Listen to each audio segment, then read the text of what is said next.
Hey guys, I'm Anime Fiend coming to you with another One Piece video. I was thinking on which video to make. Considering I only made two One Piece videos, I had a ton of ideas to make One Piece videos on. I thought of making one on Nami or Kanjuro or even the Tobiropo. But then one of my friends mentioned, why don't you make a video on matchups? And I was like, well, damn, I could. Considering how every other YouTuber has a different plan for Wano, I think this is a good video to discuss upon. Today we're gonna speculate on which matchups are we gonna see in Wano. So let's start with the main event, of course, against Kaido the Beast. Now the obvious three that are gonna fight Kaido are Luffy, Law, and Kid. I'm not gonna stretch on that because everybody agrees with me. Next one that I think is gonna fight Kaido is a new entry, Yamato. Now, is Yamato an ally? Well, who knows? Assuming he is actually an ally, I think this matchup will be really great.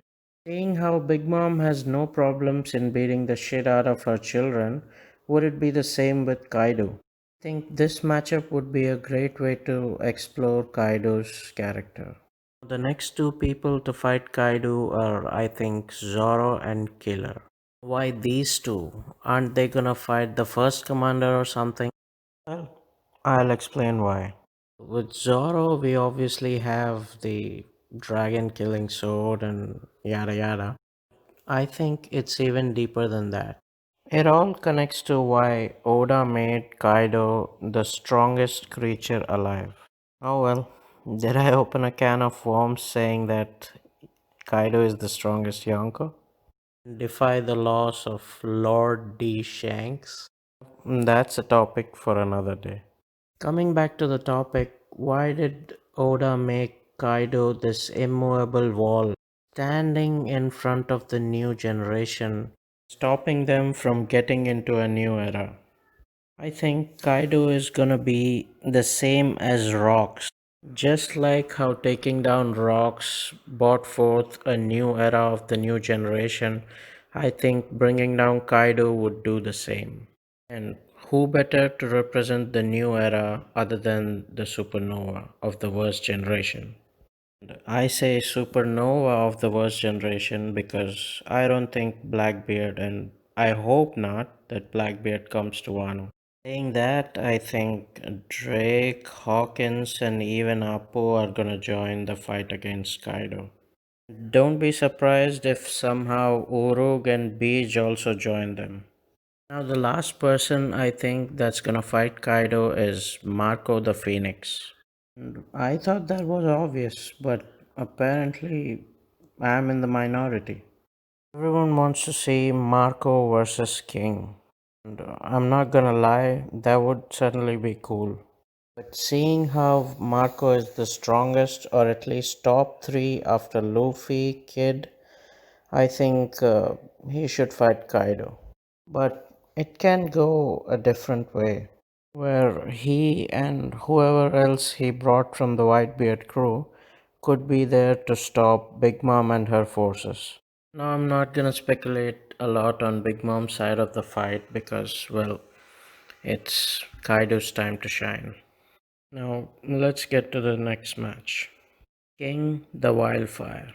Now, here is a good opportunity to show how the future right hand of the Pirate King and Yonko are gonna fight. By that, I mean Zoro and Killer. Now, I already mentioned that they're gonna fight Kaido, so how are they gonna fight King and then be strong enough to fight Kaido? Now, I don't think they'll be at full power during the fight with Kaido, but I don't think it's too unfair to put Zoro and Killer combined above Luffy when he was fighting Karakuri. Oh, I understand how Luffy had to run away and he's the future pirate king, of course, but I don't think it's like too wild to say Killer and Zoro combined could not be at least at the level of Luffy or even slightly higher. That is Luffy pre Katakuri. Right now, it's a different case. Because I think in a scenario where a pre Katakuri Luffy would have fought current Killer and Zoro, it would be like Shiki versus Garp and Sengoku. Because I think none of them alone could beat Luffy, but combined, it's a different case. And I understand I'm opening another can of worms by saying admirals aren't on the same level as Yonkos, but I guess that's a discussion for another day. So I think Killer and Zoro are gonna fight King and take a long break and then come to fight Kaido. Now let's talk about Queen. Seeing how I spoke about King, I think Queen is gonna fight Sanji and a new addition to the One Piece fighters, Heat. It is certainly funny that this is the first time manga is actually mentioning Heat's name. I think we always got his name in the Vivid cards and stuff, but never in the manga. But well, I think this is the arc where Kid Pirates are gonna shine along with Straw Hats. Not as much as the Straw Hats, but at least almost close. Now let's get to Jack the Drag Down. I think almost everybody is expecting for Jack to fight King and Queen. Of course, not King and Queen. Neko and Ino. Yeah, and Jack's fighting both King and Queen, of course. Yeah. Now, Jack could fight Neko and Ino fair and square, but it could certainly be a case where they would need help from maybe Jinbei. It could be a case like Neko and Ino did their best, but in the end, Jinbei had to save their ass. It could be a good way to show how Jinbei did not struggle, but in the long run is still below Zoro and Sanji. Or it could completely go a different route where Jinbei had to fight Smoothie. Both waterbenders and all. Jinbei could fight Smoothie with someone's help.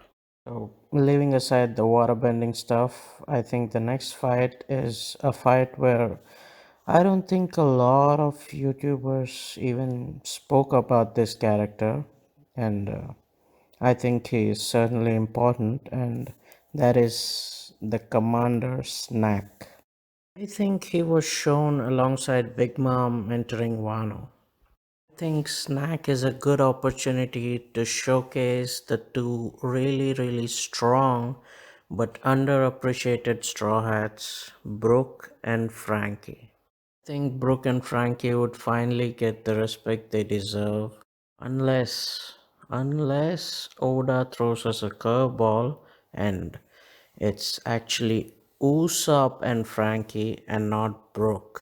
Because Oda hinted many times in the past that after the monster trio, it's Usopp.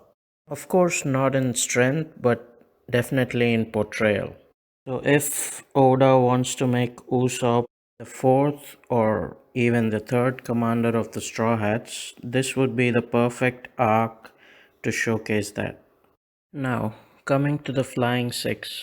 Either Hosu or Sasaki are gonna be the strongest Tobiropo. So one of them's gonna fight Brook. But I'd rather say who's who because if the snack thing doesn't happen, I'd say Frankie gotta fight Sasaki. Now coming to Black Maria.